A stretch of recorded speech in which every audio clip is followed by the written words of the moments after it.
স্বাগতম সবাইকে। আছো বিদায়ী বন্ধুরা এবং নবাগত ছাত্রছাত্রী বন্ধুরা, অভিনন্দন এবং সুস্বাগতম। ছাত্র নন, অধ্যয়ন স্থাপন। যারা পড়বে তারাই শিখবে। ইকরা বিসমি রাব্বিকাল্লাযী খালাক। পড়ো তোমার প্রভুর নামে যে তোমাকে সৃষ্টি করেছেন। পড়ো পড়ো এবং পড়ো, পড়ার কোনো বিকল্প নেই। যে পড়বে সেই ভালো করবে। মেধা বলতে কিছু নেই। তুমি পড়তে থাকো, একবার, পাঁচবার, সাতবার। এডিসি মহোদয় কল্যাণ চৌধুরী বলতেন, আমি একবার দুইবার পড়ে কিছু বুঝতে পারি না। এই কিছুদিন আগে ওইখানে ছিলেন রাজশাহীতে।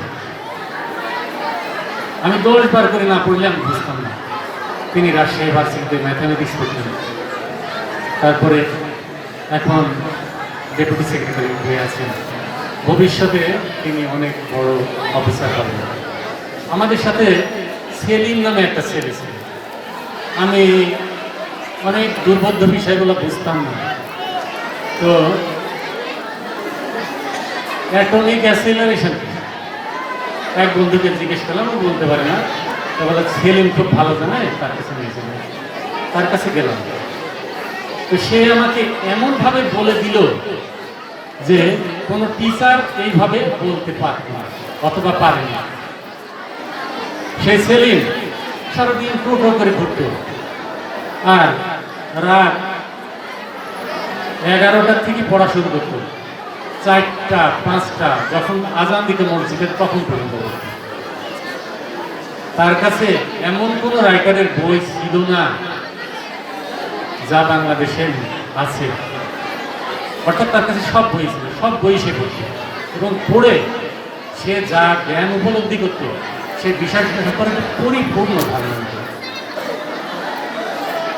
সে সেলিম এখন ওপেন ইউনিভার্সিটির প্রফেসর। তোমরা টিভিতে তাকে দেখতে পাবে মাঝে মাঝে। এবং কেমিস্ট্রিতে যতগুলো হার্ড বিষয় আছে ওর কাছে একেবারে পানির মতো সহজ, একে তাই করে ফেলবে। তো তোমরা 10 বছর পড়েছো, অনেক অনেক পড়েছো। এই 10 বছর পড়ার মধ্যে কিন্তু তোমার ভিতরে অনেক কিন্তু শক্তি জমে গেছে। প্রশ্ন পড়বে, দেখবে, লিখবে, দেখবে পর পর পর পর পর পর সব লেখা হয়ে যাবে। তোমার ব্রেন খাটাও, তুমি বিশ্ব জয় করতে পারবে। ইলন মাস্ক কোথায় পড়েছে, কি পড়েছে, বেশি লেখাপড়া জানতে না। এই ফেসবুকের জ্যাকার ভাবে মানে এইরকম ছিল। তো আমি বলছি যে বড় বড় একটা রবীন্দ্রনাথ কোথায় পড়েছে, নজরুল কোথায় পড়েছে, তোমাদের মতো এত লেখাপড়া করেনি। আমি বলছি তুমি যে কাজটা করছো তা করবে, ভালো করে করবে, সেই কাজে তোমার জীবন চলবে, তুমি দেশকে পাল্টে দিতে পারবে। আর তুমি যদি বারবার একটা জিনিস চেষ্টা করো, সেই জিনিসটা তোমার কাছে এমনভাবে রপ্ত হবে যা দিয়ে তুমি একসময় না একসময় সাইন করবে। যেখানে যদি 100 জন ছাত্র থাকে, 100 রকম মেধা আছে। কেউ হবে ফার্স্ট, কেউ হবে 100তম। তাই বলে মনে করো না যে 100তম জীবনে ব্যর্থ হয়ে যাবে। 100তমটা যদি চিন্তা করে আমি যে কাজটা করছি সেই কাজটা ভালো করে করি এবং সেই কাজের যদি মেধা অনুশীলন দেয়, সে একদিন অনেক অনেক বড় হবে। আমি বলবো তোমরা এই যে এসএসসি পরীক্ষা আছে, এরপরে ইন্টারমিডিয়েট আছে, তারপরে ডিগ্রি আছে, মাস্টার লেভেল আছে, তারপরে চাকরি লেভেল আছে, ব্যক্তিগত পার্সোনাল লেভেল আছে, সেগুলা কাজ সুন্দরভাবে করবে। আমাদের এক শ্রদ্ধেয় মহোদয় বলেছেন যে স্যারকে অপমানিত করেছে সেই ব্যাচের কেউ মানুষ হতে পারে না। বড়দের সম্মান করবে, গুরুজনদের শ্রদ্ধা করবে এবং এই বিদ্যালয় যে তোমাদের প্রাণের বিদ্যালয়, তোমরা স্যারকেও ভালোবাসো এবং তাদের কাছে শিখছো। যদি তোমরা অন্যকে হেলা ফেলা অথবা স্যারদের অমান্য করো, তোমাকে কে মানবে, তোমাকে কে সম্মান দিবে, তোমাকে কে ভালোবাসা দিবে?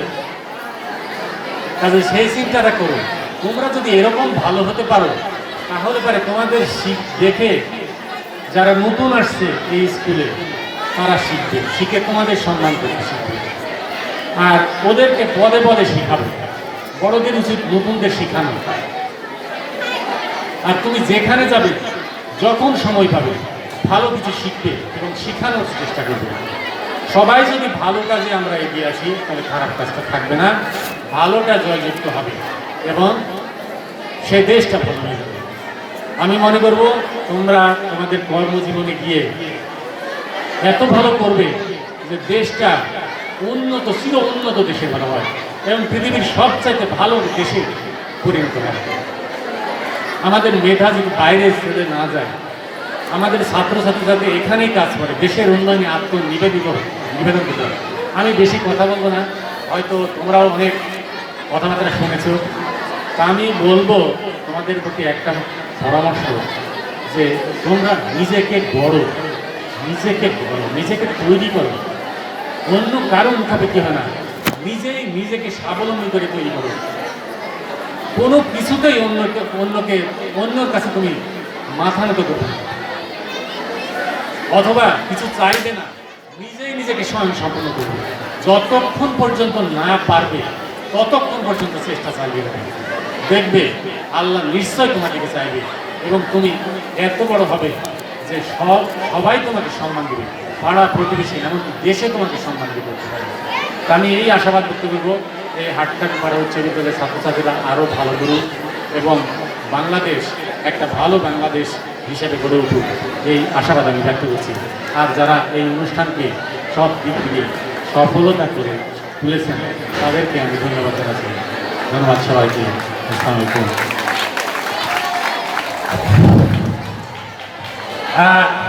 ধন্যবাদ। I am very much please